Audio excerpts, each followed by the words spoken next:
Late last week, the watchdog group Citizens for Responsibility and Ethics in Washington, CREW, sent a letter to House Judiciary Chairman Jim Jordan, accusing him of both abusing his power and causing, quote, real harm to the American public.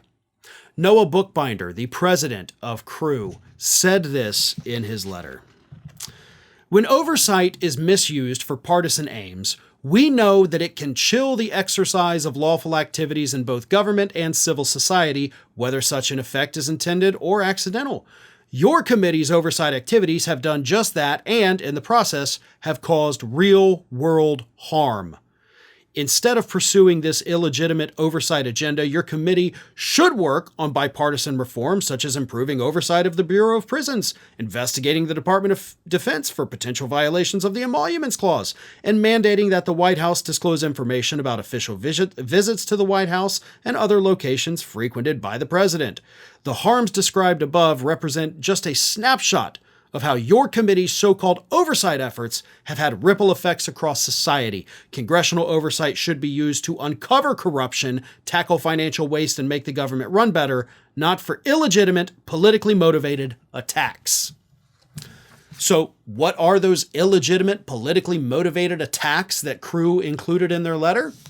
They are threatening academic outfits into stopping research on internet disinformation. I'm sure we all remember that story, which the letter also says, like, by the way, that kind of violates First Amendment.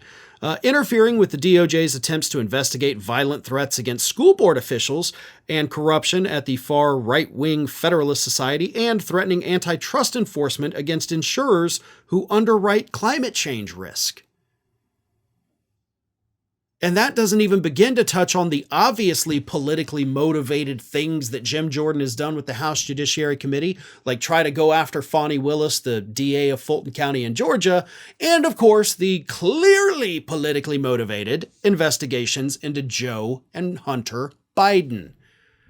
No matter how you slice this, Jim Jordan has abused his power. That is the overarching theme of this letter. Jim Jordan has turned that House Judiciary Committee into its own version of a banana republic, right? The things that Donald Trump whines about every day on social media, witch hunt, election interference, this is a third world country type thing. That's literally what Jim Jordan is doing. I mean, I don't know if Jim Jordan's like misreading Trump's posts on Truth Social thinking, oh, these are my instructions for the day. But either way, everything the Republicans are accusing the Democrats are doing is actually what the Republicans are doing instead, which of course means that this is all projection coming from Republicans. And it's obvious at this point. Hell, even Newsmax this past week called out Republicans, James Comer, by the way, chair of the Oversight Committee, called him out for not having any reason to impeach President Biden. When you've lost Newsmax, you've lost the Republican base. They are getting fed up with this BS constantly coming from Jim Jordan, who, as CREW correctly pointed out, is very clearly, very obviously, and very blatantly abusing the power of his office.